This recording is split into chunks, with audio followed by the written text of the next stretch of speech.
Shalom saudara dalam Tuhan. Saudara, pertanyaan seorang bapak di video berikut cukup tajam sebenarnya. Tetapi jawaban Agatha sangat luar biasa. Dan buat saudara yang bisa menjawab pertanyaan ini, silahkan tulis jawaban saudara di kolom komentar. Dan juga yang merasa terberkati dengan jawaban Agatha, silahkan like dan juga share atau bagikan video ini supaya menjadi berkat bagi banyak orang di luar sana. Yuk, mari kita mulai untuk like dan mari kita simak videonya. Halo Sandi Ahmad.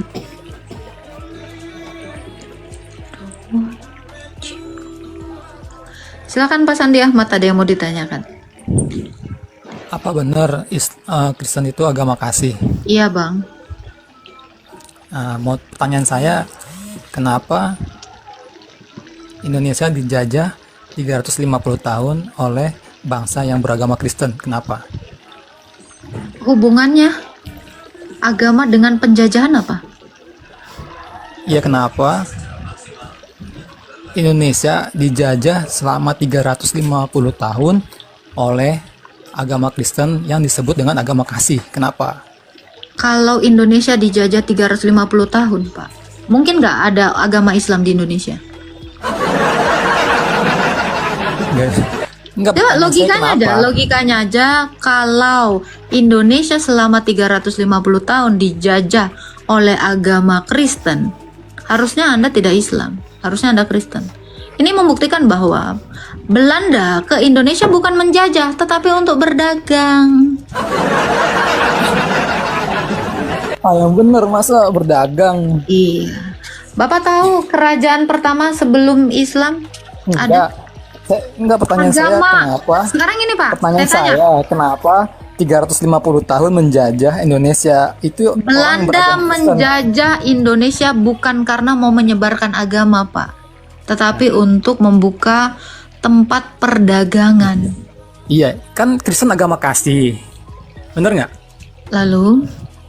Ya, kenapa agama Sekarang kasih? Saya tanya, agama kasih dengan agama kasih orang menjajah? Agama kasih dengan orang sama atau tidak? Pertanyaan dulu. Saya nanya dulu nih. Kenapa agama kasih menjajah? Kan kasih. Tidak ada diajarkan di tempat kami. Iya.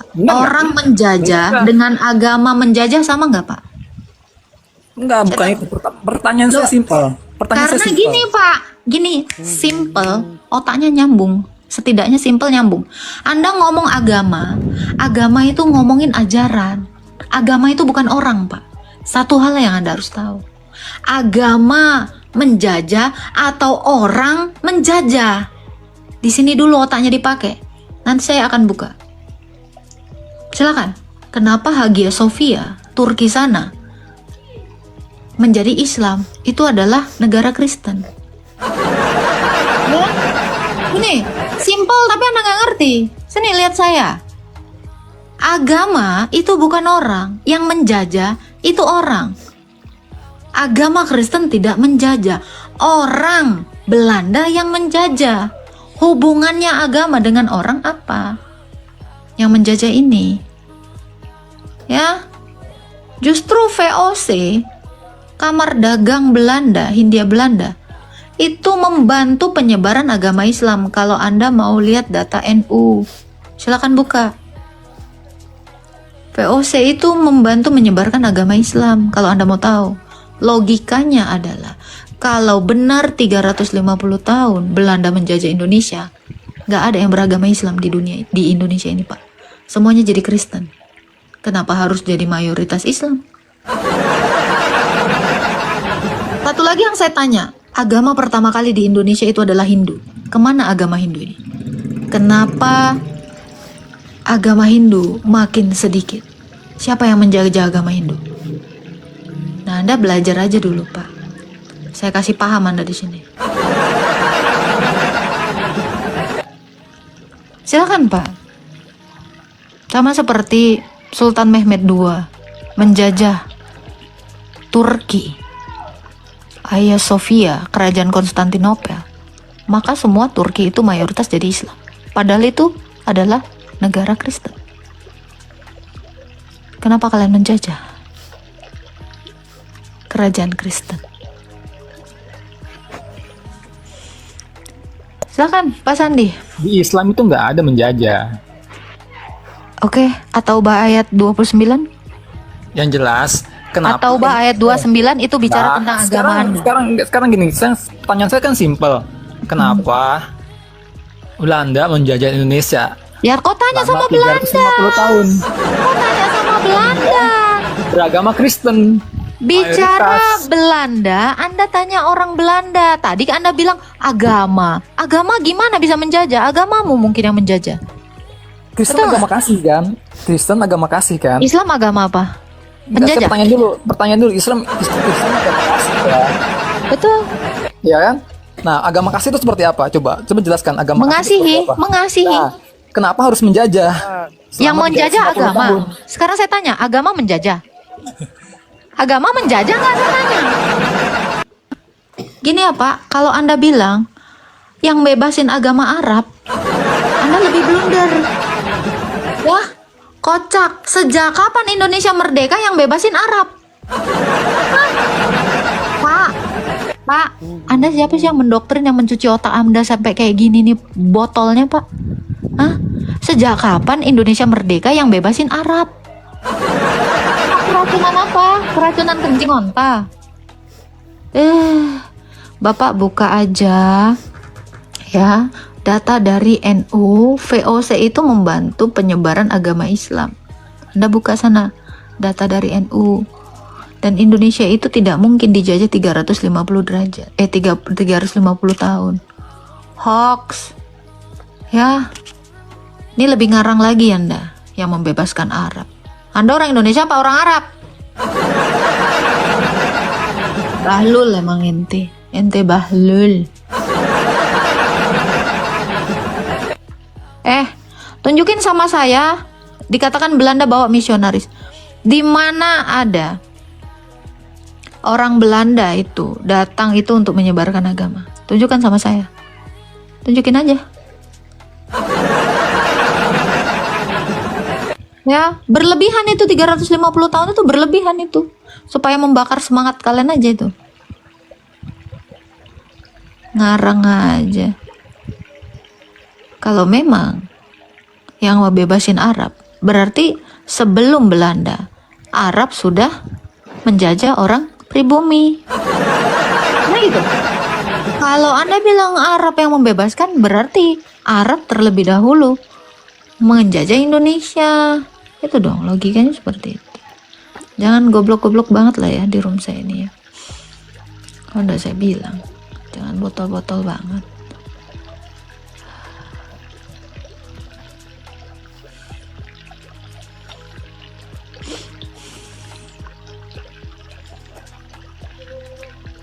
Silakan Pak Sandi. Pak Sandi, kalau memang Belanda menjajah, nenek moyangmu itu nggak ada lagi yang beragama Islam.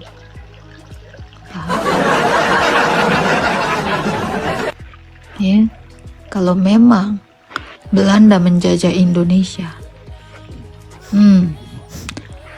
nenek kau itu nggak ada yang beragama Islam lagi.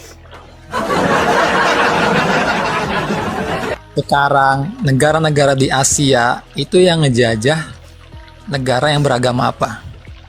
Islam. Coba tanya. Islam. Islam. Dari mana? Itu belajar sejarah nggak? Coba. Ayo, Malaysia dijajah sama Inggris. Inggris mayoritas agamanya apa? Sekarang saya tanya, di Malaysia mayoritas apa agamanya? Harusnya orang Malaysia Kristen semua Dibalik dong. lagi sih. Kok dibalik lagi sih? Tujuan Balik lagi kan ke agama kasih. Agama Tujuan- kasih loh. Agama kasih apa? agama kasih apa itu sih? ajaran, Pak. Agama itu ajaran. Ya makanya ajaran kasih kan? Iya. Ya kan? Ajaran kasih kan? Ya kenapa negara-negara yang beragama kasih itu menjajah? Kenapa? Anda diajarkan Makanya perang, Anda simpel. kenapa nggak perang? Anda kan agama perang nih. Kenapa Anda nggak perang? Anda juga sudah bertentangan dengan agama Anda. Salah sendiri. Ya, perang Pak, perang. Perang sono, perangin. Perintah itu. Kok orang nggak mau memerangi, kau paksa memerangi. Kau disuruh merangi, kok nggak mau merangi? Udah, dodol. Batal. Kan nggak ngomongin agama. Ya udah agamamu itu. Aku pula. Halo. Itulah kalian ini memang Salfok. salpok juga. Mana BAB? BAB aku tadi naik loh. Halo, Ya, halo Pak. bahas apa ini Bu? Bahas perang. Perang kok bisa perang? Damai-damai aja lah kita. Ngapain kita perang-perang? Jadi Bapak mau perang nggak Pak kalau disuruh perang? Kalau perang tuh nggak suka. Saya damai-damai aja. Tapi kan Tuhan ngajarin Bapak perang. Ya itu Tuhannya pasti Tuhan kami sudah salah itu. Salah Tuhan kami. Kok Tuhannya salah sih Pak? Nggak boleh Pak nyalain Tuhan Pak. Iya sebenarnya itu perang itu nggak bagus itu. Tuh Tuhan kami itu yang salah. Maafkan kami Bu. Waduh, waduh. Bapak yakin ini? Iya. Wah, Ngajak perang itu nggak bagus itu dalam agama itu. Ada itu perintah Allah jangan membunuh, ya. Iya kan? Ada 10 perintah Allah ada itu. 10 perintah Allah. Iya. Di mana? Jangan membunuh. Oh,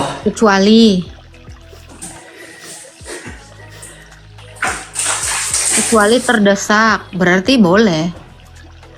nggak boleh, nggak boleh. Pokoknya membunuh, menghilangkan nyawa orang nggak boleh. Oh, oke. Nggak boleh ya. Berarti perang itu salah. Perang kalau kita dilawan tanpa salah, ya boleh juga kan dilawan.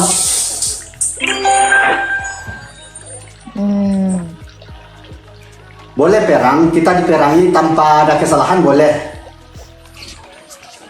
Perang itu memang bisa nggak tanpa ada kesalahan? Bisa. Gimana? Perang apa itu? Perang bantal lah kalau gitu. Kadang dia ada yang merebut sama kita sesuatu. Contohnya kok rebut istri kita atau apa harta kita, itu bisa kita perangi itu. Perang itu dalam skala besar, Pak. Perang itu bukan 1, 2, 3 orang. Aku mau perang, aku udah siap perang nih. Wah, Iya. jangan gitu lah kok. Yang suka perang itu biasanya jiwa pembunuh itu. Serius lah. Oh, Jiwa pembunuh. Kalau orang yang suka perang. siap. Berarti waktu turun ayat itu Baginda itu gimana jiwanya, Pak? Waktu disuruh perintah perang itu, Pak? Berjiwa? Jiwanya pembunuh itu. Waduh. Iya. Oh, oke. Mungkin sedang masuk setan di badannya. Oh, iya. Iya. Dirasuki setan dia. Oke. Makanya keluar ayat itu. Oh, Iya. karena dirasuki, jadi diperintahkan perang. Iya. Coba dalam keadaan jernih otaknya, pasti ayat itu bagus kan? Maksudnya? Iya. Salam toleransi ya Pak Karan ya. Iya, salam toleransi. Tuhan berkati. Amin. Mau nanya host IM itu Kenapa? Apa, Abdul? itu namanya IM katanya mau nanya. IM apa? Gak ada, kirim permintaan aja. Banyak banget ini yang mau naik. IM. Kirim permintaan naik aja IM. Udah ya? Oke, nyari. Halo. Halo, selamat sore. Ya, selamat sore Pak. Selamat sore Ibu Ningsi. Horas bah. Aku mau perang dah Bu Ningsih. Nggak tahan lagi diriku. Janganlah Pak, kok tahu pula kok nama Ningsih? Enggak, aku mau perang. Ini siapa ini? Aku mau perang. Mau nggak, boleh nggak saya perang? Bang, jangan kasih tahu lah namaku. Enggak, aku mau perang. Jujur, aku mau perang memperburukkan hatimu. Gila.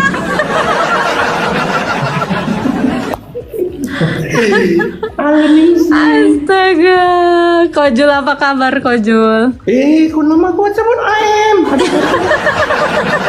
Itu masjid apa tuh? Hagia Sophia. Ya, gua ada ke sana, tau nggak tuh gambar-gambarnya Yesus, tua Yesus yang membunuh Maria, tau nggak? Itu kan pakai mosaic punya kan, disusun pakai keramik-keramik itu. Itu kalau kita lihat tuh sengaja dibongkar sama mereka itu semua. Iya kan, itu kan gereja Kristen kan? Iya, dibongkar sama mereka, ada videonya gua. Kalau mau nanti gua suruh Abdul kirim. Kirimlah. Iya, dibongkar. Nggak mungkin lepas, itu kan mojak kan, keramik kan susah itu lepas kan, itu dibongkar tuh separuh. Itu hati-hati ya, mulutmu ada harimaumu. Iya. Udah saya turun lah. Jangan kau sebutkan lagi nama.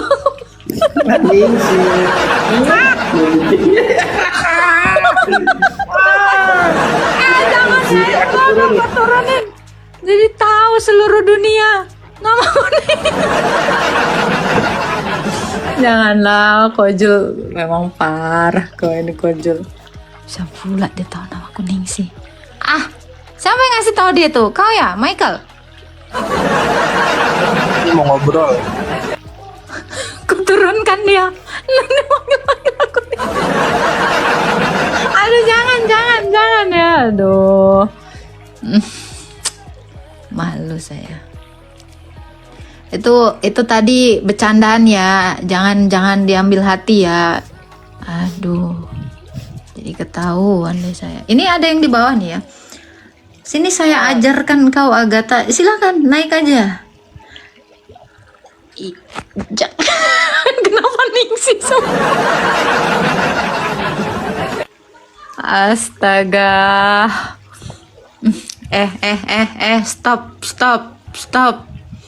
Stop yang nyebut saya ya. Aduh, Tante Ningsih.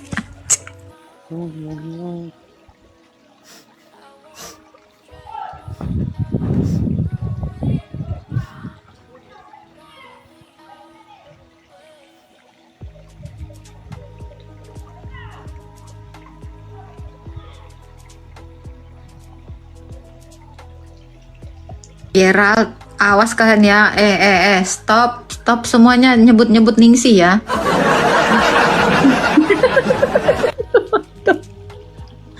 Awas kau ya, aku tandain kau ya IM ya. Aduh. Bisa-bisanya dia tahu nama gua. Parah. Ibu Ningsih, nggak ada Ibu Ningsih di sini. Jangan sebut-sebut nama Ningsih. Ningsih udah mati.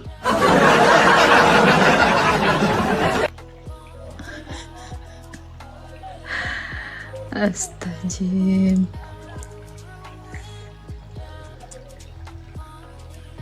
Aduh. Woi, stop ya. Stop menyebut nama Ningsih. Halo John Wick. Tertekan. Halo. Ya, silakan Pak John. Hah? Ada yang mau ditanyakan? Jangan manggil Ningsih juga kok di sini. Sebelum Anda menyebutkan saya turunkan. Oh. Ini saya ini ya, saya hentikan komen ya kalau kayak gini ya. Halo Effendi. Thanks. Halo Effendi Saleh. Si Laskar Juma ini pun ketawa-ketawa. Ku blok-blokin kalian nanti, tunggulah ya. Nih, gua in live dulu lah. Kalian bisa nggak sih orang Kristen jangan berisik? Aduh. Tete. Kau kicoy, awas kau ya kicoy ya. Apalah arti sebuah nama? Ya berarti lah. Jangan gitulah woi. Udahlah, itu kan nama lama. Halo Pak Rashid. Apa nih? Pak Rashid, halo. Halo Bu Ningsih. Selamat. Ada yang mau ditanya Pak? Salam kenal dulu lah ya, boleh kan? Iya, ada yang mau ditanya Pak? Serius lah Bu, kok ketawa-ketawa jadi Ya gimana apa yang mau ditanya silakan. Coba kedipkan bola matanya Bu sebentar. Anda nanya-nanya aja. Oke lah, pertanyaan saya Bu itu tentang, Iya, apa? nggak apa-apa kan saya mau belajar sama Ibu, boleh ya? Boleh Pak. Saya sih selama ini agak tertarik ya dengan isi dari pembicaraan yang disampaikan Ibu melalui komal Ibu. Selama ini saya diam-diam lihat gitu. Saya mulai berpikir gitu, kok selalu ada yang ditekankan di keyakinan saya. Sepertinya memang ada benernya gitu, lama-lama ya saya berpikir ya Bu gitu. Terus di lain sisi saya dengar pengajaran-pengajaran atau informasi-informasi mengenai firman Tuhan yang ada di keyakinan Ibu gitu. Jadi saya mulai agak tertarik dan ada semacam gerakan di hati saya Bu gitu. Saya pengen mengetahuinya lebih dalam, cuma saya nggak tahu melangkah kemana gitu. Karena lingkungan saya juga nggak memungkinkan begitu Bu. Jadi saya beranikan diri bertanya di sini kepada Ibu gitu tentang siapakah Tuhan Yesus itu gitu. Mengapa dia, sebenarnya sudah banyak saya dengar tentang Yesus, tapi saya kurang tahu, kurang masih bingung begitu, masih bingung jelasnya karena banyak cara mereka menerangkan, tetapi memang mengerucut ke satu titik ya bahwa dia Tuhan dan Allah begitu. Bisa Ibu berikan ke saya dengan yang lebih simpel begitu Bu Ningsih. Terima kasih. Yang lebih simpel tentang Yesus.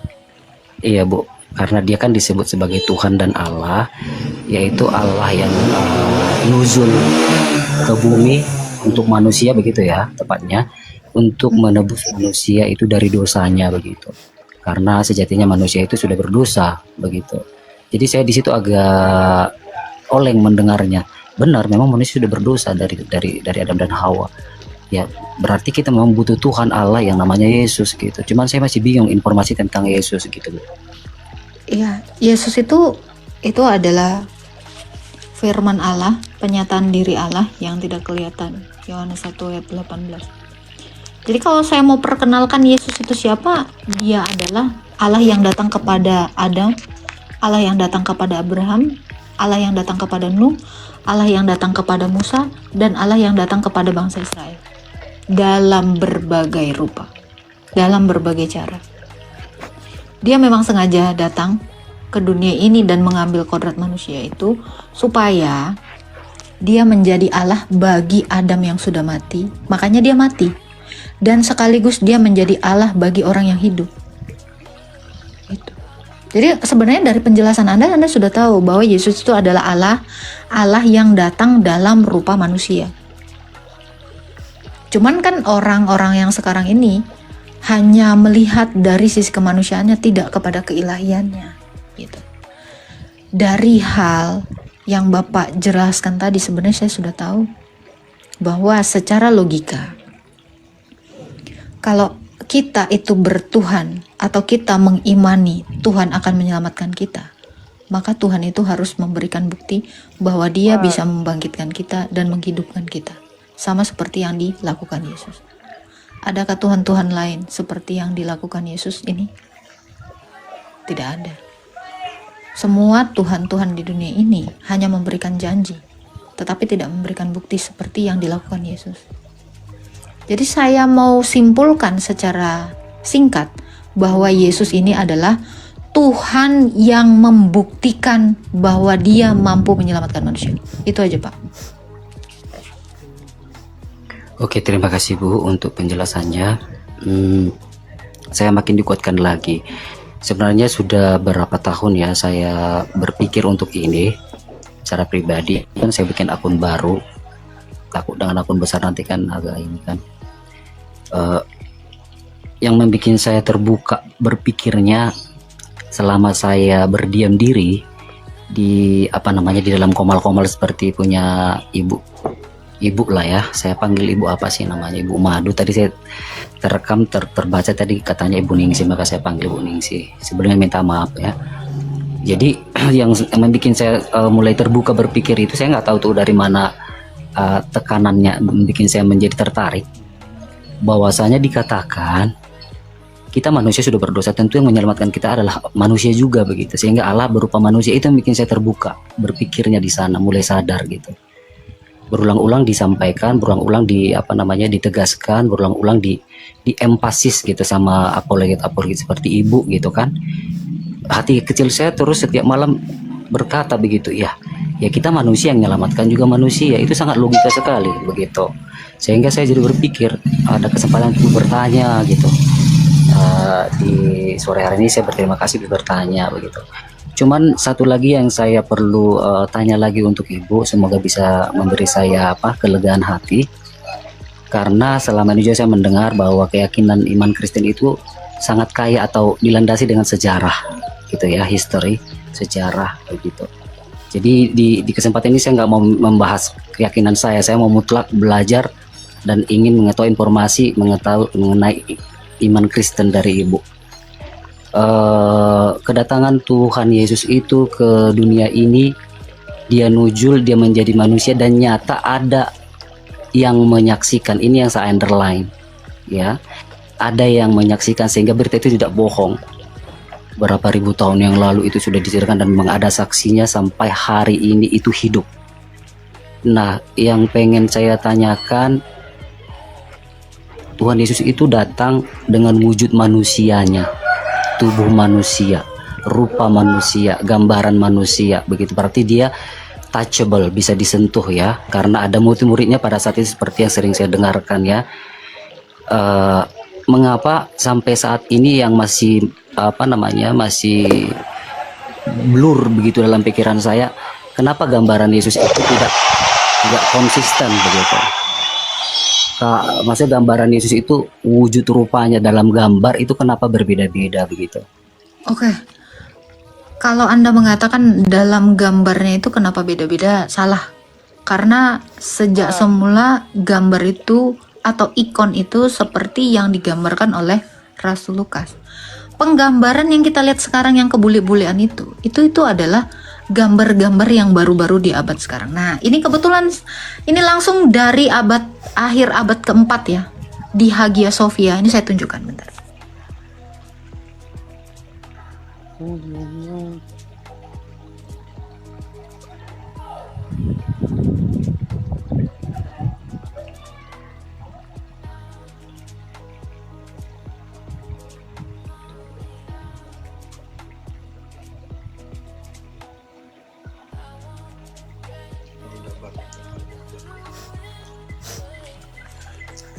Oke, ini ya, saya ulang lagi, mungkin ini enggak yang banyak.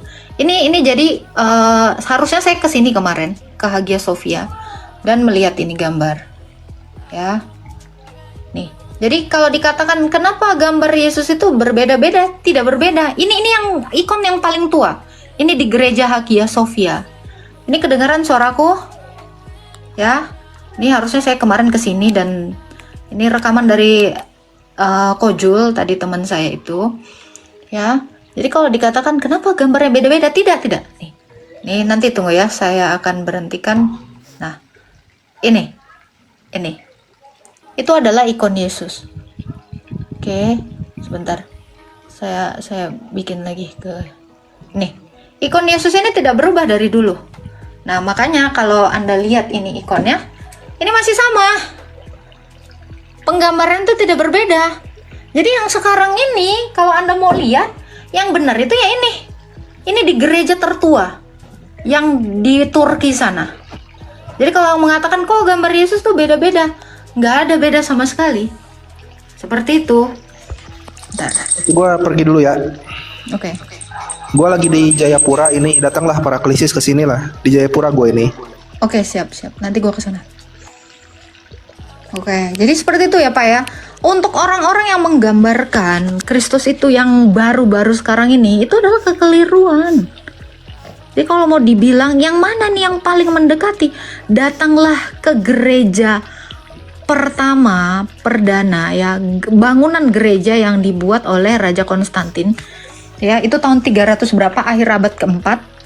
Datang ke sana, ke Hagia Sophia, kalian akan menemukan ikon yang sama. Seperti yang digambarkan tadi. Jadi kalau dibilang, ini gambarnya Yesus yang gimana ini? Ya, lihatlah di gereja tertua itu. Seperti itu Pak. Jadi untuk orang-orang yang menggambarkan yang aneh-aneh, saya tidak akan percaya itu. Karena saya percaya Rasul Lukas, karena Rasul Lukas yang menggambarkan itu bersama Sang Theotokos. Ada juga. Jadi itu Pak, ada upaya untuk menghapus gambar ikon itu di Hagia Sophia sana. Sekarang kalau kalian lihat ke sana, itu malah ditutupin pakai spray-spray kayak gitu. Jadi kalau kalian mau lihat, itu situs tertua, itu tahun 390 berapa itu. Akhir abad keempat. Nah, jadi kalau dikatakan, kok muka Tuhan Yesus beda-beda? Enggak. Tapi makna dari ikon itu adalah teologi dalam warna. Ada Injil yang mau diberitakan dari gambar itu. Kenapa dengan menggunakan warna-warna demikian? Itu adalah cara Rasul Lukas itu melukis atau mengajarkan tentang Kristus. Tadi udah lihat ya, yang di Hagia Sophia itu dia bawa kitab seperti ini. Itu karena udah dihancurkan ya. Dia bawa kitab seperti ini. Yesus itu tidak bawa Injil. Sekali lagi saya katakan seperti yang kemarin-kemarin, Yesus itu memegang kitab kehidupan. Ini adalah nama orang-orang yang akan dibangkitkan. Jadi ini bukan Injil, karena Injil itu adalah dia. Dia yang ilahi dan yang manusia. Nih ikon ini, kenapa biru dan merah? Ini melambangkan atau menggambarkan dia adalah yang ilahi dan yang manusia. Kalau mau lihat ya kayak gini, ini pakai filter ya karena ini ya. Tapi yang paling mendekati itu, yang dilukiskan oleh Rasul Lukas. Jadi kalau dibilang beda-beda, enggak Pak. Seperti itu. Silakan Pak Rashid. Terima kasih Bu untuk penjelasannya. Nah, ini saya mau tunjukkan satu lagi ya. Nih. Boleh Bu, boleh. Nih. Ini adalah lukisan yang tidak dilukis manusia. Nih. Ini Kristus Yesus sendiri menaruh wajahnya di kain handuk. Dan itu menggambarkan wajahnya. Ini. The towel of apa ini ya? Of face of God ini. Ini dia. Ini ikon yang tidak pernah digambarkan oleh manusia, tapi Yesus sendiri yang menggambarkan wajahnya di kain itu. Ini adalah sejarah dari gereja kami. Makanya kenapa gereja-gereja itu pun menggunakan ikon ini. Ini gimana ya? Oke, bentar ya. Saya ini. Jadi kalau mau tahu ikon tertua ya ini dia. Nah, ini ada di gereja-gereja kami. Di semua gereja Kristen. Nih ya. Tunggu saya iniin dulu deh. Filternya ini ada filternya soalnya. Oke, ini. Kelihatan? Nah, ini juga pengetahuan untuk teman-teman yang lain ya, yang mau tahu ikon tertua itu, ini adalah lukisan yang tidak dilukis manusia, tetapi Yesus sendiri. Ini dia. Ya, jadi kalian bisa datang ke gereja ortodoks, semua gereja ortodoks oleh Tuhan Yesus sendiri, Bu. Iya, jadi dia menaruhkan anduk ke wajahnya dan ada gambarnya ini di dalam handuk itu dan diberikan kepada gereja di Syria kalau tidak salah. Seperti Boleh tahu Bu, untuk informasi demikian apakah itu akurat dan akurat karena semua gereja mengakui ini. Ada dalil dan datanya karena kan Kalau saya dalil tahu ya tidak, tapi gereja bukan gereja pembohong. Itu yang harus Kristen itu kan sangat adekuat dengan namanya fakta dan sejarah, itu maka saya tanyakan, saya takut nanti tentu. Jadi ini akurat, benar-benar akurat dan tidak ada kebohongan karena gereja itu Pak, gereja itu dia itu berdiri atas tradisi suci.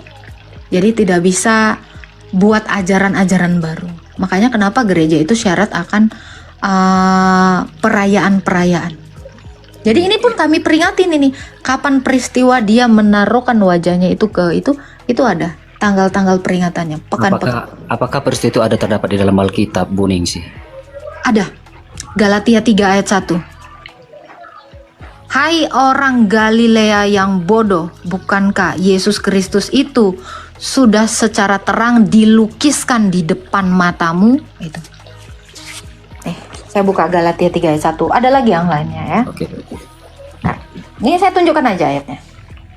Jadi memang Yesus tuh melukiskan dirinya. Orang Galatia, sorry. Jangan Bu Ningsi dong. Ya, ini dalilnya. Oke.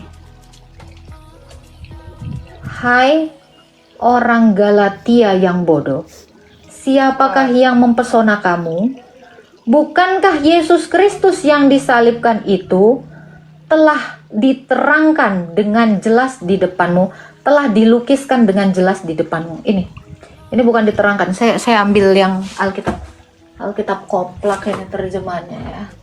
Bentar. Dilukiskan. Teks aslinya itu ikon. Kok ada pula itu gambar apa itu? Ya, itu dalam teks aslinya ikon itu, bukan diterangkan, dilukiskan. Galatia 3 ayat 1.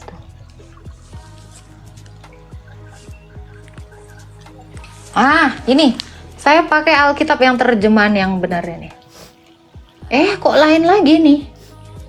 Nih. Mana ya?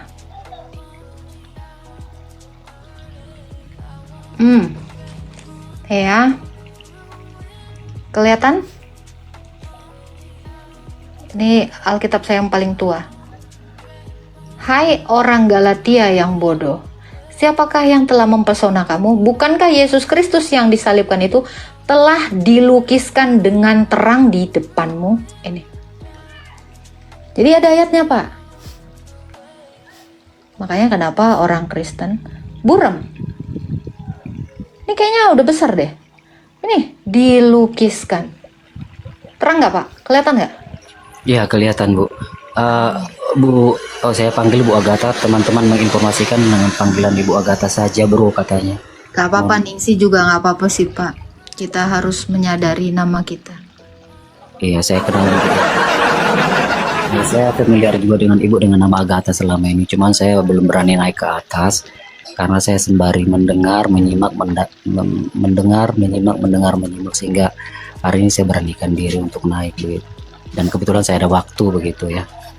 Tadi Ibu Agatha menunjukkan penggalan ayat. Saya masih agak bingung, mungkin karena saya baru pengen belajar ya untuk hal ini. Di situ tadi ada saya lihat bacaan kecil di atas, oleh iman dibenarkan begitu. Tadi kan saya tertarik dengan kehadiran Yesus ke muka bumi ini yang disaksikan oleh muridnya, dan dikuatkan lagi oleh Ibu Agatha bahwa Yesus sendiri itu melakukan tanpa lukisan orang lain, bahkan Yesus sendiri melakukannya dengan dia sendiri kehanduk, sehingga gambaran wajahnya itu kalau dibilang hasil lukisan lah begitu ya. Kalau dengan bahasa sekarang dikatakan terbentuk wajahnya oleh Yesus sendiri begitu. Sementara ayat yang disampaikan Bu Agatha tadi kan itu penggalan, saya masih kurang paham itu. Itu berarti pada saat setelah Yesus naik ke surga, itu di buku Galatia tadi, Bu Agatha. Kenapa? Tadi kan ayat yang disampaikan Bu Agatha itu kan dari Galatia. Saya juga pernah baca-baca. Galatia itu apakah pada zaman itu Yesus masih ada atau setelah Yesus naik ke surga seperti yang dikatakan? Setelah Yesus naik ke surga kan murid-muridnya itu yang memberitakan Injil itu. Nah, Injil itu kan Yesus sendiri begitu, Bu Agatha. Yang melukiskan itu adalah Rasul Lukas. Kenapa Rasul Paulus mengatakan seperti itu kepada jemaat di Galatia? Itu untuk menegaskan kepada orang Galatia, jangan lagi tidak percaya kepada Yesus. Karena Yesus ini benar-benar sudah nyata dilukiskan di hadapan kalian.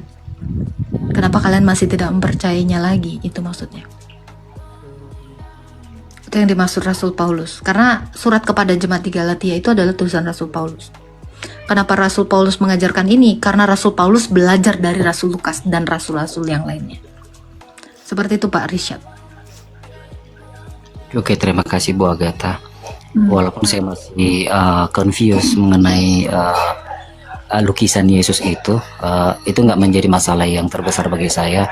Yang menjadi catatan penting bagi saya yang membawa perubahan ke dalam alam pikiran dan hati saya, bahwa memang Yesus itu ada begitu. Yang selama ini saya pikir-pikirin, saya renung-renungkan ya, terlepas dari orang menyampaikan saya secara pribadi begitu, untuk berusaha mengenalinya begitu. Ini bukan hal yang apa namanya, ini sudah berulang-ulang kali sejak dari saya kecil saya dengarkan tentang hal ini begitu, walaupun saya sangat berlawanan ya dengan ajaran itu begitu. Ini kita mau tunjukkan satu ayat ya. Oke. Yesus ini berkata, ini Yesus sendiri yang berkata dan dituliskan oleh Rasul Yohanes ketika di Pulau Patmos ya. Akulah Alfa dan Omega, firman Allah. Ini pengakuan Yesus yang ada. Ini past imperfection, berarti keadaannya yang ini yang sekarang ini, yang ada dan yang sudah ada. Nah ini past imperfection, yang sudah ada lampau, ini sudah, ini telah ya, dia ada, sudah ada, telah ada, dan yang akan datang, yang Maha Kuasa. Kalau Yesus mengatakan dia itu ada di sepanjang segala abad. Jadi untuk orang-orang yang mengatakan waktu itu kan Yesus udah nggak ada, gimana ceritanya? Lagi saya terangkan di dalam Kisah Para Rasul 9, kalau dikatakan Yesus terangkat sehingga dia sudah tidak ada lagi. Lalu bagaimana dia bertemu dengan Rasul Paulus? Ketika perjalanan ke Damsik, ketika Rasul Paulus ini mau menganiaya gerejanya. Berarti Yesus ini ada di sepanjang segala abad, ke depan dan ke belakang. Jadi untuk yang mengatakan, loh kan Yesus nggak sejaman. Yesus itu di sepanjang segala zaman. Mungkin tidak. Allah itu ada timeline-nya. Ya, seperti yang saya baca juga begitu. Saya kan diam-diam baca gitu sembari mendengar dari pengajaran Komal. Saya kan diam-diam beli Alkitab atau download juga. Saya lihat itu mengenai Paulus yang sering kami ini ya. Nah, percayailah gitu, dia kan penipu menurut kita ya, iman kita. Tapi setelah saya semakin kemari saya lihat, saya baca, oh ya benar, ternyata Tuhan Yesus itu menampakkan diri kepada Paulus begitu. Yang saya lihat sendiri ya, tanpa saya baca begitu. Saya ingin menggali informasinya lebih dalam begitu, makanya saya sering mendengarkan. Boleh ditambahkan lagi sama Ibu Agatha? Saya rasa udah. Saya tidak menambahkan sesuatu dari apa yang sudah diinformasikan para rasul. Jadi kalau kita mempertanyakan ya keberadaan Yesus ini atau meragukan kerasulannya Paulus ini, sementara yang mengkonfirmasi ini banyak orang gitu loh.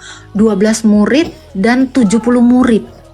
Mungkin tidak Rasul Paulus ini mengajak 12 murid dan 70 murid ini untuk berbohong gitu. Dan kalaupun Rasul Paulus ini tidak dikonfirmasi, ini harusnya rasul-rasul yang lain ini ngamuk dong. Iya betul. Kami rasul, kau siapa gitu. Kalau memang iya, secara logika kan gitu. Harusnya yang menolak pertama sekali itu adalah Matius, Markus, Lukas, Yohanes. Betul. Siapa nih? Kok kau bisa-bisanya ngaku rasul? Tetapi ternyata ajarannya Rasul Paulus diterima semua gereja. Berarti memang ya Rasul Paulus ini sudah dikonfirmasi sebagai rasul oleh para rasul yang lainnya. Ini juga di Galatia ini. Peristiwanya juga di Galatia. Ya. Galatia 1 dikatakan. Sebelumnya Bu Agatha, saya agak bingung dengan terminologi dalam kekristenan. Rasul dan murid itu apakah sama, Bu? Rasul gini, saya juga murid Yesus, tapi rasul itu adalah orang yang diutus langsung. Jadi murid itu rasul sekaligus murid. kalau saya murid aja. Jadi apakah murid sama dengan rasul? Belum tentu, karena saya murid tapi saya bukan rasul. Tetapi rasul sudah pasti murid. Oh iya, otomatis gitu ya. Ya, kalau rasul sudah pasti murid Yesus, pasti dimuridkan. Makanya Rasul Paulus pun dimuridkan rasul yang lain. Dan rasul-rasul yang lain itu sebelum Paulus itu adalah murid Yesus juga. Semuanya murid Yesus. Semuanya murid Yesus ya. Lanjut, Bu. Ya, seperti itu. Ada lagi yang mau ditanyakan. Jadi saya hanya menjelaskan itu. Nah, di dalam Galatia tadi saya mau bawa ini. Di sini dikatakan ya. Setelah ini Galatia 2 ayat 9 ya. Setelah melihat anugerah yang diberikan kepadaku, Yakobus, Kefas, Yohanes yang dipandang sebagai soko guru. Soko guru ini adalah ring pertama atau murid Yesus yang paling utama, yang selalu ada di setiap peristiwa. Yohanes, Petrus atau Kefas, dan Yakobus. Di saat apapun yang diajarkan Yesus dan di saat apapun yang mau ditunjukkan Yesus, ini murid selalu ada. Ini yang disebut ring utama atau soko guru tadi. Jadi di peristiwa menampakkan diri dengan Elia dan Musa ini ada, yang lain belum tentu ada. Jadi 3 murid utamanya Yesus ini, Petrus, Yakobus, dan Yohanes ini dikatakan apa? Yang dipandang sebagai pilar jemaat, bahkan dikatakan pilar ya, pilar gereja ya. Berjabat tangan dengan aku dan dengan Barnabas sebagai tanda persekutuan, bersekutu dalam Bu kerasulan. Agatha bisa disertakan ayatnya supaya saya catat. Oke. Galatia 2 ayat 9 nih. Galatia 2 ayat 9.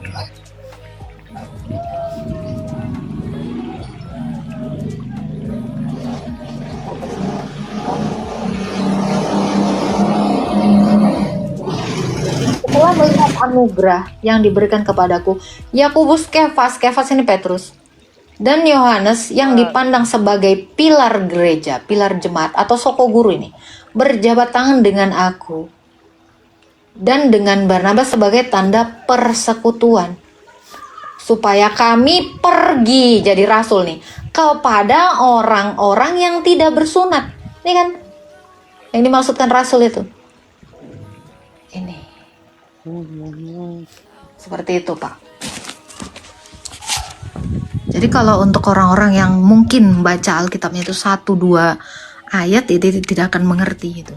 Tapi kalau kita baca secara komprehensif dan kita belajar dari guru yang mumpuni, yang bersuksesi apostolik, pasti kita mengerti.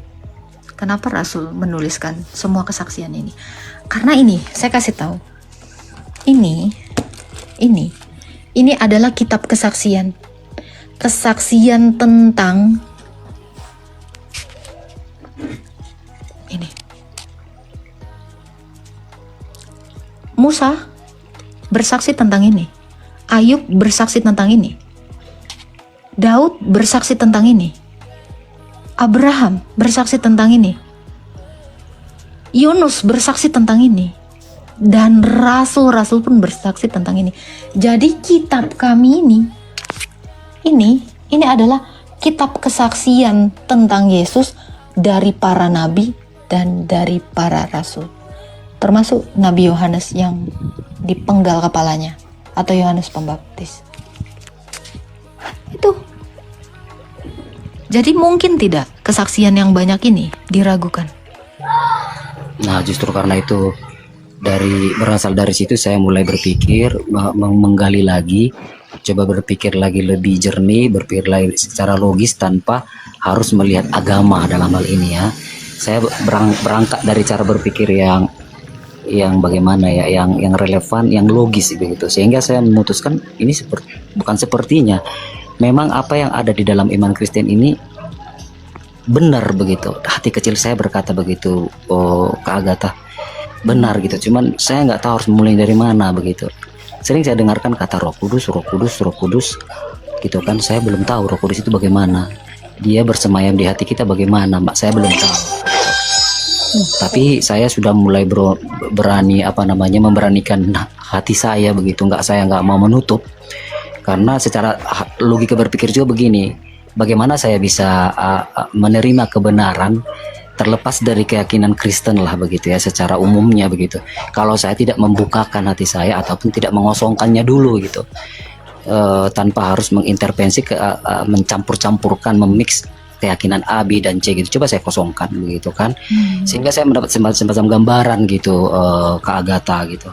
Cuman masih banyak hal yang harus saya perlu gali dapatkan dalam hal ini, makanya saya berani berterima kasih lah untuk kesempatan ini bisa berbicara sama Kak Agatha secara langsung begitu. Itu tadi hal-hal yang paling utama saya tanya mengenai kehadiran Yesus, fotonya dan segala macam. Terus ada lagi yang masih agak mengambang di hati saya. Kalau masalah Yesus itu adalah Tuhan dan Allah, saya sudah mulai yakin, saya sudah mulai mematenkan dalam hati saya Kak Agatha. Semoga ini kalau memang Tuhan itu, Yesus itu sayang sama saya, dia akan terus mengajari saya untuk membukakan mata pikiran saya. Kalau memang Yesus itu adalah Tuhan dan Allah untuk semua manusia, bukan agama, manusia, siapapun mereka begitu. Nah, yang saya mau saya tanyakan juga, saya pernah membaca baik beberapa buku, walaupun analis saya masih dangkal, karena memang basic saya juga dari kecil kan Islam begitu. Saya melihat ada namanya buku Old Testament dan New Testament, perjanjian lama, perjanjian baru. Saya pernah dengar, saya pernah baca perjanjian lama itu kan katanya, tadi saya dengar waktu di room mana itu ada namanya CP ya, katanya perjanjian lama lah bayangan, kata si ibu tadi, Ibu Sophia siapa namanya tadi ya, bayangan katanya dari perjanjian baru. Nah, cuman saya baca lagi perjanjian lama itu adalah Tuhan yang hadir, Allah yang hadir pada saat itu cacat begitu.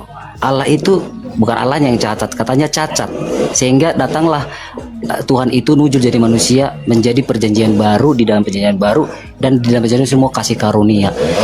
Yang saya bingungkan, apakah masih ada kaitannya? Kan itu Alkitab itu kan satu kesatuan yang utuh. Bagaimana saya harus menyikapi, memahami, belajar dari perjanjian lama kalau dikaitkan ke perjanjian baru, Bu Agatha? Terima kasih. Saya belum nangkep maksudnya. Begini Bu Agatha, kan di perjanjian kan ada di Alkitab itu kan ada perjanjian lama, ada perjanjian baru. Nah, yang saya pernah pelajari, karena saya belajar otodidak begitu, saya nggak ada sumber untuk berbagi karena lingkungan saya kan, Bu Agatha udah tahu lah kan, semampu saya, sekuat saya dengan bahan-bahan yang saya miliki begitu kan, baik dari internet saya coba baca gitu, dan yang paling sering saya berdiam diri di komal-komal ini gitu, karena lebih banyak di TikTok ya, saya lihat apologet itu yang lebih aksinya nyata gitu, karena kita bisa langsung dengar, kita bisa langsung berkomunikasi dua arah gitu. Nah, jadi yang saya tanyakan, saya masih bingung begitu, kenapa di perjanjian lama ada di perjanjian baru.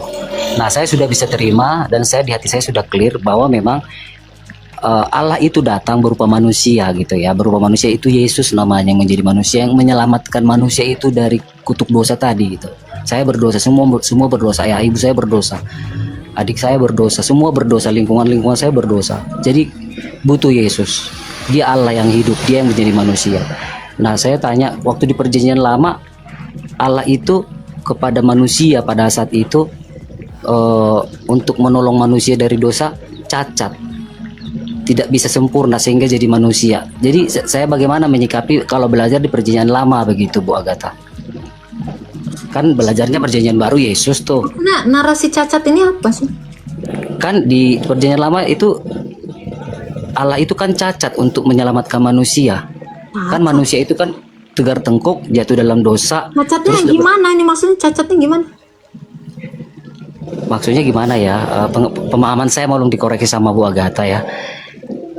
Kan kenapa Tuhan Yesus datang begitu? Jadi Tuhan Yesus datang kan karena manusia pada zaman perjanjian lama itu tidak ada yang makin menjauh dari Tuhan, makin menjauh dari Allah. Cacatnya Tuhan itu di mananya maksudnya? Saya masih penasaran dengan diksi cacat Tuhan di perjanjian lama. Cacat maksudnya gimana? Maksud saya bukan Tuhannya yang cacat Bu Agatha. Apa tuh? Bukan Allahnya yang cacat. Maksudnya cara Allah itu untuk menyelamatkan manusianya begitu. Cacatnya di mana? Kan sehingga Allah itu sendiri menjadi manusia, Di perjanjian lama Allah jadi manusia loh. Iya. Di perjanjian baru kan Allah jadi manusia. Tapi kan kan nggak menebus kan tidak kasih karunia pada perjanjian lama seperti yang saya baca dan saya dengar, Bu Agatha. Tidak kasih karunia. Lalu Iya, apakah perjanjian Allah lama. di perjanjian lama itu membantai terus? Loh, kalau Allah itu tidak mengasihi bangsa Israel yang terus membelakangi Allah, terus di mana dikatakan cacatnya? Kalau begitu Nah, harusnya orang Israel itu sudah hancur. Nah itu dia yang saya mau dalam perjanjian tanya. lama. Makanya saya tanya, ini cacatnya di mana? Saya bertanya sama Bu Agatha, jangan saya dikoreksi. Iya, gitu. diksi yang Terus, mengatakan cacat ini siapa gitu. Nah itu dia saya bacakan dari beberapa sumber dan makanya saya tidak cukup kuat untuk memahami ini sendiri begitu Bu Agatha. Makanya saya tanya. Gini bang, belajar Alkitab Anda dari mana? Sumber apa yang mengatakan Allah Ada di buku-buku, perjanjian lama? ada buku-buku juga, ada juga bentuk buku e-book digital saya baca, tapi yang terpercaya. Tapi saya kurang memahami sebenarnya apa namanya bahasa yang disampaikan. Mungkin saya membacanya secara harfiah ya. Cacat dalam artian cacat, saya sebenarnya nggak berani mengatakan Allah cacat, Allah nggak pernah cacat. Gitu. Cuma yang saya kaitkan, sehingga saya juga untuk mempelajari firman Tuhan dalam Alkitab itu supaya bisa sejajar gitu. Saya takut kalau baca perjanjian lama saya bingung, nanti perjanjian baru saya baca, padahal seharusnya harus baca juga perjanjian lama begitu. Itu yang saya tanyakan, makanya saya cari tahu tentang firman Tuhan, tentang Alkitab begitu, tentang perjanjian lama dan perjanjian baru gitu. Saya dapatkan informasinya kalau di perjanjian lama itu Allah itu gagal untuk membuat manusia itu bertobat begitu. Begitulah bahasa simpelnya ya. Bisa dikoreksi dan diluruskan sama Bu Agatha. Sehingga Allah itu menyatakan dirinya jadi manusia begitu untuk menebus manusia-manusia yang sudah semakin jauh dari Allah itu sendiri begitu. Saya kurang clear mengenai hal ini supaya bisa disimplified sama Bu Agatha. Yang pertama, kalau Anda mengatakan perjanjian lama itu cacat, nggak apa-apa kita sebut cacat. Tapi maksud cacat dari sini adalah kenapa perjanjian itu disebut cacat? Ketika perjanjian itu tidak dilaksanakan kedua belah pihak, tentu perjanjian itu disebut cacat. Sampai sini paham? Ya paham. Kenapa ada narasi demikian? Ya, kenapa Rasul Paulus pun menerangkan demikian? Karena namanya perjanjian harus dilakukan kedua belah pihak. Dan di perjanjian lama, memang benar bangsa Israel itu dia tidak menggenapi atau tidak memenuhi perjanjian yang sudah diadakan ya oleh Abraham dengan Allah. Oleh Abraham dengan keturunannya kepada Allah. Kenapa Rasul Paulus mengatakan demikian? Seandainya perjanjian yang pertama itu tidak bercela, maksudnya sih sebenarnya bercela ya, bukan cacat. Ini kata cacat ini kurang relevan, tapi bercela. Ya bercela. Ya, seandainya perjanjian yang pertama itu tidak bercela, tentu tidak akan ada perjanjian kedua. Ini merujuk kepada Yeremia 31 ayat 31 dan 32. Ya, saya bacakan dulu ya, nanti dicatat Pak. Jadi di perjanjian saya mulai lebih mendalami gitu sebenarnya saya pengen belajar mendalami supaya jangan saya keliru. Di dalam Yeremia 31 ayat 31 dikatakan seperti ini. Ya, kenapa dikatakan perjanjian itu bercela? Ya karena ini. Oke, Yeremia 31 ayat 31. Sesungguhnya akan datang waktunya, demikian firman Tuhan. Aku akan mengadakan perjanjian yang baru dengan kaum Yehuda, kaum Israel dan kaum Yehuda, bukan seperti perjanjian yang kuikat dengan nenek moyang mereka, ini Abraham.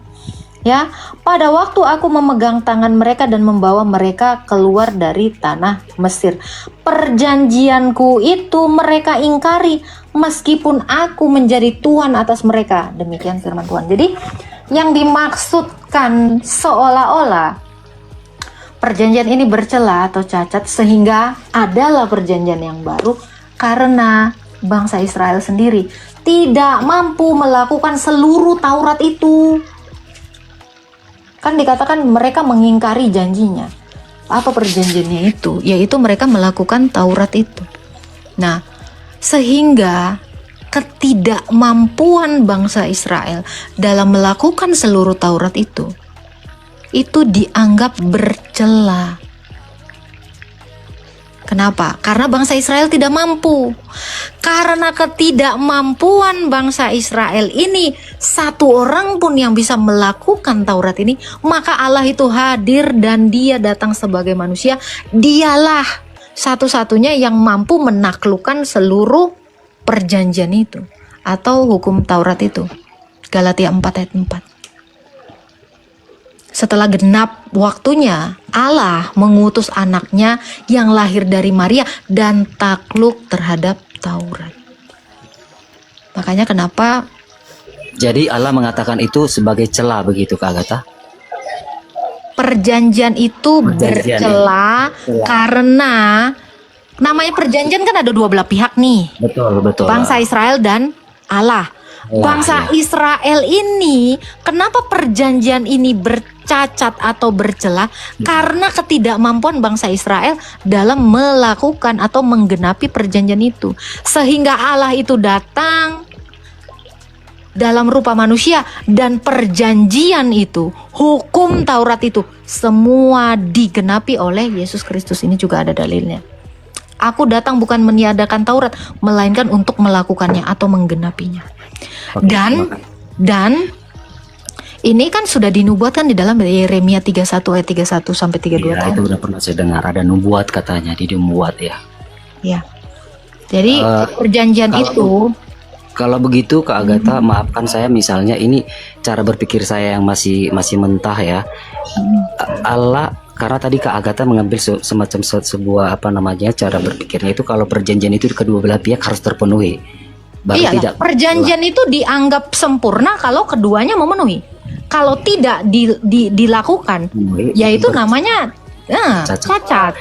Nah, jadi perjanjian yang tidak bercacat itu ketika Yesus datang dalam rupa manusia, satu-satunya yang bisa memenuhi perjanjian semua itu. Oke. Tapi di dalam Alkitab saya baca kan Kak Agatha, saya agak bingung juga bahwa Allah itu berkuasa dan dia tidak berubah dari dulu sampai selamanya begitu. Allah tidak berubah. Iya, Allah itu tidak berubah dari dulu sampai selamanya begitu. Saya coba kaitkan kenapa Allah menganggap itu sebuah perjanjian yang sudah rusak antara dia dengan manusianya, dengan ciptaannya. Berubahnya di mana? Membuat perjanjian yang baru. Oke. Saya tanya, Allah tidak berubah kan? Ini perjanjian lama. Ini perjanjian baru.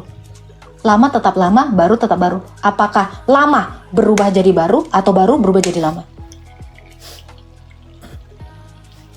Karena kalau berubah, ini yang lama hilang jadi ini. Ini baru namanya berubah.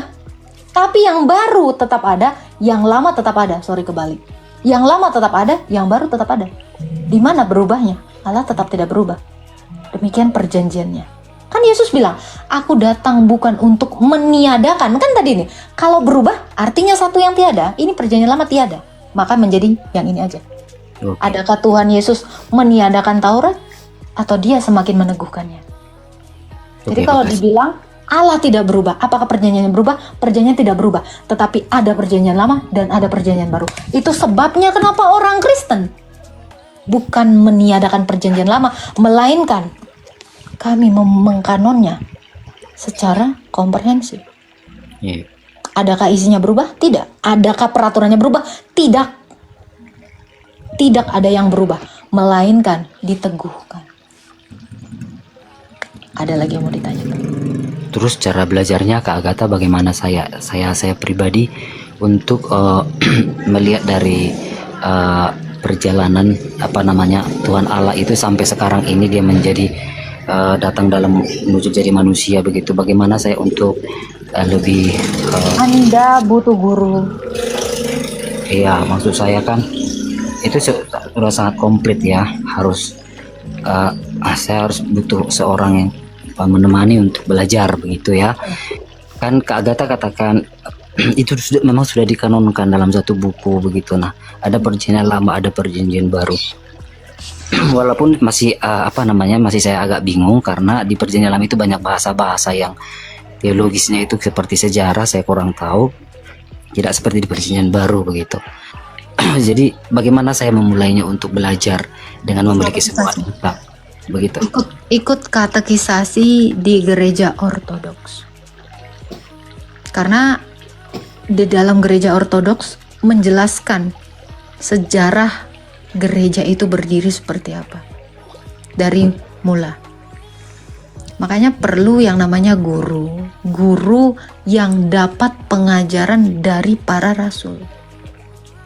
Pelajaran yang seperti ini kita tidak akan dapatkan di mana-mana, di universitas manapun enggak, kecuali dari gereja.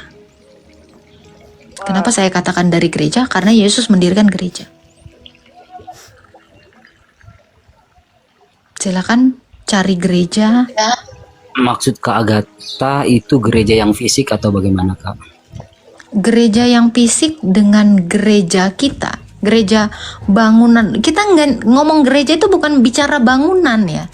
Ngomong gereja itu ngomongin orang-orang. Gitu ya. Ruang gitu Kak Agatha tepatnya ya. Ya, karena gini ya, kenapa saya menyarankan seperti ini? Kalaupun benar Anda basicnya dari Islam, ini akan secara gampang sekali Anda mempelajari kekristenan itu dari gereja yang bersuksesikan apostolik. Seperti gereja ortodoks. Gini Kak Agatha, saya takut berbicara kuat ya. Saya belum ada waktu atau keberanian untuk langsung menyatakan diri saya pergi menjumpai sebuah gereja. Enggak, katekisasi itu by via Zoom. Ya itu dia yang saya maksud, itu dia yang saya inginkan dulu. Ya. Jadi bisa saya bergabung melalui online begitu ya. Bapak daerah mana Pak? Secara bersama-sama apa yang dibahas dan dibicarakan oleh Apologet Kristen bersama dengan penanya di video barusan ya, mereka menanyakan tentang agama Kristen adalah agama kasih. Apakah betul sih agama Kristen ini adalah agama kasih? Dan puji nama Tuhan ya, Apologet Kristen di video tadi ya menjawab pertanyaan ini dengan sangat baik ya, memberikan penjelasan bahwa memang agama Kristen adalah agama kasih ya. Ini sesuai dengan apa yang telah dilakukan oleh Tuhan kepada bangsa Israel dan juga kepada orang percaya ya. Di dalam Perjanjian Lama Tuhan mengajarkan bangsa Israel supaya mengasihi Tuhan dan mengasihi sesama. Dan di dalam Perjanjian Baru Tuhan Yesus juga mengajarkan hal yang sama, supaya umat pilihannya ya hidup dalam kasih, mengasihi Tuhan dan juga mengasihi sesamanya. Sehingga Kristen ini dijuluki dengan sebutan agama kasih ya. Orang Kristen diwajibkan untuk hidup dalam kasih, harus mengasihi ya, mengasihi siapapun, bahkan orang yang tidak sependapat dengan kita, orang yang berbeda pandangan dengan kita harus mengasihi mereka ya. Firman Tuhan lebih lagi mengatakan ya, kasihilah musuhmu dan berdoalah bagi mereka yang menganiaya kamu. Itu jelas dalam Alkitab ya. Jadi hukum yang diterapkan di dalam kekristenan adalah hukum kasih ya. Nah, saudara dalam Tuhan, kembali kepada pertanyaan seorang bapak di video tadi. Kalau Kristen adalah agama kasih ya, kenapa sih Indonesia ini pernah dijajah oleh orang yang beragama Kristen gitu loh. Nah, Apologet Kristen di video tadi menjelaskan hal itu, bahwa ya orang dengan agama ini berbeda gitu loh ya. Orang ya Belanda datang ke sini untuk mencari rempah-rempah dan juga ya untuk berbisnis gitu loh awalnya, dan tidak ada hubungannya dengan agama gitu loh, karena mereka datang ke sini bukan membawa agama ya. Jadi saudara dalam Tuhan, itu sangat-sangat jelas ya, tidak ada hubungannya gitu loh. Tetapi kembali kepada agama tadi ya, agama Kristen adalah agama kasih. Orang Kristen diwajibkan untuk hidup dalam kasih dan mengasihi siapapun ya. Nah saudara dalam Tuhan, itu sedikit penjelasan dari saya. Selebihnya kira-kira apa yang menjadi tanggapan saudara, apa komentar saudara, silahkan tulis di kolom komentar ya. Tuliskan komentar yang baik, yang positif, terutama komentar yang memuji memuliakan nama Tuhan, dan komentar yang memberkati kita sekalian ya. Dan di kesempatan ini saya kembali sampaikan beberapa hal buat kita ya. Semoga hari ini kita tetap semangat, kita tetap memuliakan Tuhan, kita tetap mengandalkan Tuhan ya, kita tetap memuji Tuhan, dan kita tetap menyerahkan hidup kita kepada Tuhan. Apapun yang kita alami saat ini, apapun yang sedang diperhadapkan dengan kita, mari kita tetap semangat, dan mari kita tetap percaya bahwa pertolongan Tuhan tidak pernah terlambat dalam kehidupan kita ya. Hal yang terpenting adalah bagaimana kita mengandalkan Tuhan dan bagaimana kita percaya akan kuasanya. Nah saudara ulang Tuhan, semoga video ini memberkati kita. Sekali lagi, jika saudara punya komentar, silahkan tulis di kolom komentar. Tuliskan komentar yang baik, yang positif, terutama komentar yang memuji memuliakan nama Tuhan, dan komentar yang memberkati kita sekalian. Dan jangan lupa ya, tekan tombol like dan juga share atau bagikan video ini supaya menjadi berkat bagi banyak orang. Sebelum Tuhan, kiranya Tuhan Yesus memberkati kita dari saat ini sampai selama-lamanya. Shalom.